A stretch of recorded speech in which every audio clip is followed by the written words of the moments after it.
નમસ્કાર, આપ જોઈ રહ્યા છો TV13 ગુજરાતી। આપની સાથે હું છું તોરલ। સમાચાર વિસ્તારથી જોઈશું। એક મહત્વપૂર્ણ સમાચાર, DGCA દ્વારા એર ઇન્ડિયા પર મોટી કાર્યવાહી કરવામાં આવી છે। એર ઇન્ડિયાના 3 અધિકારીઓને હટાવવાનો આદેશ આપી દેવાયો છે।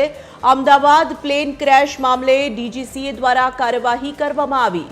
એર ઇન્ડિયા પર ક્રૂ શેડ્યુલિંગમાં ગંભીર બેદરકારીનો આરોપ લાગ્યો છે। 12 જૂને અમદાવાદમાં એર ઇન્ડિયાનું પ્લેન ક્રેશ થયું હતું। પ્લેન ક્રેશમાં સવાર 242 માંથી 241 યાત્રીઓના મોત થયા હતા।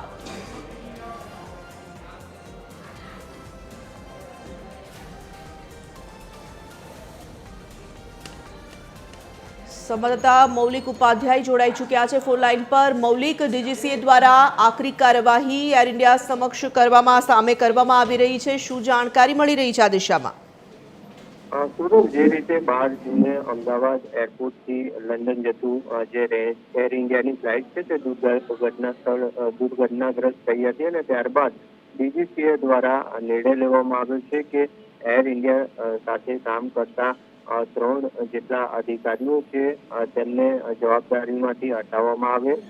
સૂત્રો તરફથી આ માહિતી મળી છે તે પ્રમાણે આ 3 અધિકારીઓ છે તેમની ઓપરેશનમાં ચૂક હોવાનું પણ સામે આવ્યું છે અને ક્રૂ મેનેજમેન્ટના વર્ક સહિતની જે કામગીરી છે તેનાથી તેમને દૂર રાખવા માટે આદેશ કરવામાં આવે છે।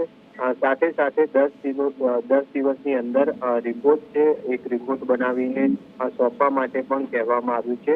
એટલે આ રીતે 3 જે અધિકારીઓ છે તેમની સામે કાર્યવાહી છે તે કરવામાં આવી છે। ધન્યવાદ તમામ જાણકારી માટે।